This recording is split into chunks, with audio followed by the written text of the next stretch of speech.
नमस्कार, आप देख रहे हैं कनपुरिया एक्सप्रेस। चलिए रुक करते हैं इस खास खबर की ओर।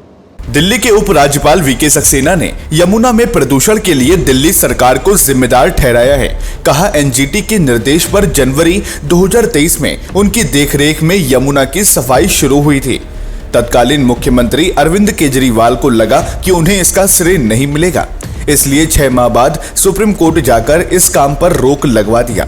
यदि ये काम जारी रहता है तो आज यमुना की स्थिति कुछ और होती। वो मंडपम में भारतीय नदी परिषद द्वारा आयोजित नदी मंथन कार्यक्रम को संबोधित कर रहे थे।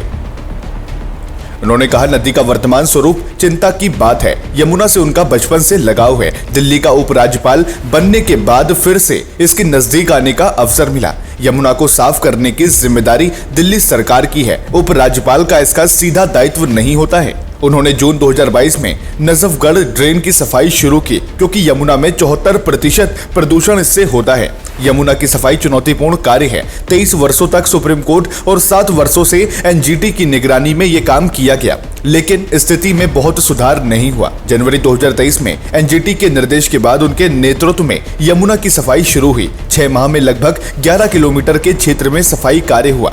नदी किनारे स्थित मंदिरों के 570 पुजारियों को इससे जोड़ा गया। 1600 मस्जिदों और चर्च से भी यमुना की सफाई के लिए लोगों को जागरूक किया जा रहा था। नदी के तट पर लगभग 2 लाख पेड़ लगाए गए। अच्छे परिणाम आ रहे थे, लेकिन दिल्ली में कुछ ऐसे लोग हैं जो यमुना को साफ नहीं होना देना चाहते हैं, क्योंकि उन्हें इसका श्रेय नहीं मिल रहा था। यही कारण है कि जून 2023 में केजरीवाल ने ये काम रुकवा दिया। कुछ लोग नहीं जानते हैं कि उनके काम से समाज व देश को कितना नुकसान हो रहा है।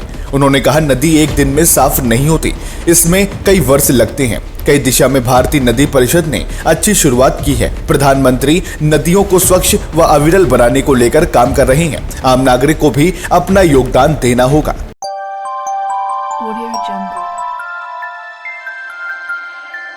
Audio Jungle.